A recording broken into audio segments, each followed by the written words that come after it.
हमारे देश में लोग जितनी इज्जत अपनी बीवी को रात में देते हैं उतनी ही इज्जत सरकारी नौकरी को, फिर चाहे आप किसी कंपनी के सीईओ ही क्यों ना हो। इंडियन पेरेंट्स के लिए सरकारी नौकरी ज़्यादा मायने रखती है। अब गवर्नमेंट के कुछ पद तो ऐसे हैं जो बहुत मेहनत से मिलते हैं दोस्तों, और जिनकी लोग रेस्पेक्ट भी करते हैं। उन्हीं में से एक है आईएएस और आईपीएस। आज हम इस वीडियो में बात करेंगे कुछ ऐसी ही महिला ऑफिसर्स की जिनकी खूबसूरती के सामने बॉलीवुड की एक्ट्रेस भी फीकी पड़ जाती हैं। वीडियो बहुत ही इंटरेस्टिंग होने वाला है, तो एंड तक जरूर देखना। स्वागत आपका एक बार फिर से डक मीडिया की फाइल्स में। दोस्तों वैसे तो आपने कई आईपीएस और आईएएस अधिकारी के किस्से सुने होंगे, लेकिन आज हम ऐसे ऑफिसर्स के बारे में बताने जा रहे हैं जो अपनी जिम्मेदारी तो बखूबी निभा ही रही हैं, पर साथ में इतनी खूबसूरत भी हैं कि ये चाहे तो मॉडलिंग में अपना करियर बना सकती थी, लेकिन इन्होंने देश सेवा करने का फैसला किया। हमारी इस लिस्ट में पहली ऑफिसर है IPS marine Joseph. Marine Joseph का जन्म 20 अप्रैल 1990 को केरला में हुआ था, पर इन्होंने दिल्ली के सेंट स्टीफन कॉलेज में अपनी ग्रेजुएशन और मास्टर डिग्री पूरी की।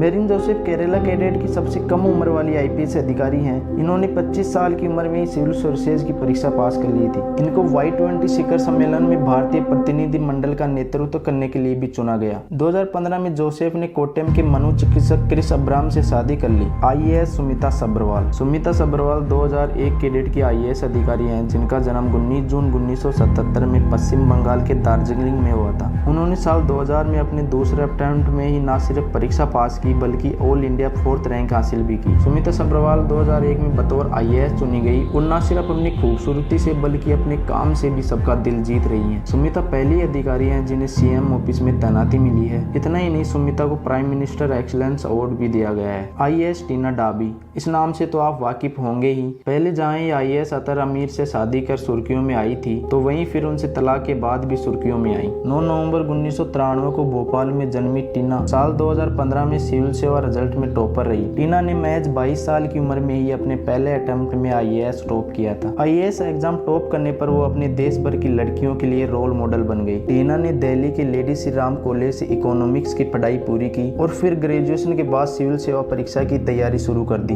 उन्होंने पहले साल में अटेम्प्ट में टॉप कर लिया और आज आईपीएस टीना डाबी राजस्थान में जॉइंट सेक्रेटरी की पोस्ट पर तैनात है। आईपीएस संजुक्ता पारासर। 6 देशों के 40 पुलिस अफसरों को आईएसीपी अवार्ड दिया जाता है, जिसमें भारत के भी 2 आईपीएस अधिकारियों का नाम शामिल है। इन्हीं में से एक है आईपीएस संजुक्ता पारासर। संजुक्ता पारासर साल 2006 बैच की आईपीएस ऑफिसर है। उनका जन्म असम में 3 अक्टूबर 1979 को हुआ। संजुक्ता ने पॉलिटिकल साइंस से दिल्ली के इंद्रप्रस्थ कॉलेज से ग्रेजुएशन किया। इसके बाद जेएनयू से इंटरनेशनल रिलेशन में पोस्ट ग्रेजुएशन किया है। उनका एक बेटा भी है जिसकी देखरेख उनकी मां करती है। आईपीएस संजुक्ता ने 2006 में सिविल सर्विसेज में 85वीं रैंक हासिल की थी, जिसके बाद उन्होंने मेघालय असम के कैडेट को चुना। असम में इनको लोग आयरन लेडी ऑफ सिंघम भी कहते हैं, जिसकी कई वजह हैं, जिनमें से एक है उनका बोडो उग्रवाद के खिलाफ ऑपरेशन में भूमिका। संजुक्ता ने इस ऑपरेशन में 16 एनकाउंटर किए थे और तभी से इनको लेडी सिंघम के नाम से जाना जाता है। तो दोस्तों ये थी हमारे देश की खूबसूरत आईपीएस और आईएएस अधिकारी, जो चाहती तो मॉडलिंग में अपना कैरियर बना सकती थी, पर इन्होंने देश की सेवा चुनी। आपकी फेवरेट आईपीएस ऑफिसर कौन सी है, हमें कमेंट सेक्शन में जरूर बताएं और ऐसी ही मजेदार वीडियोज के लिए चैनल को सब्सक्राइब जरूर कर लें।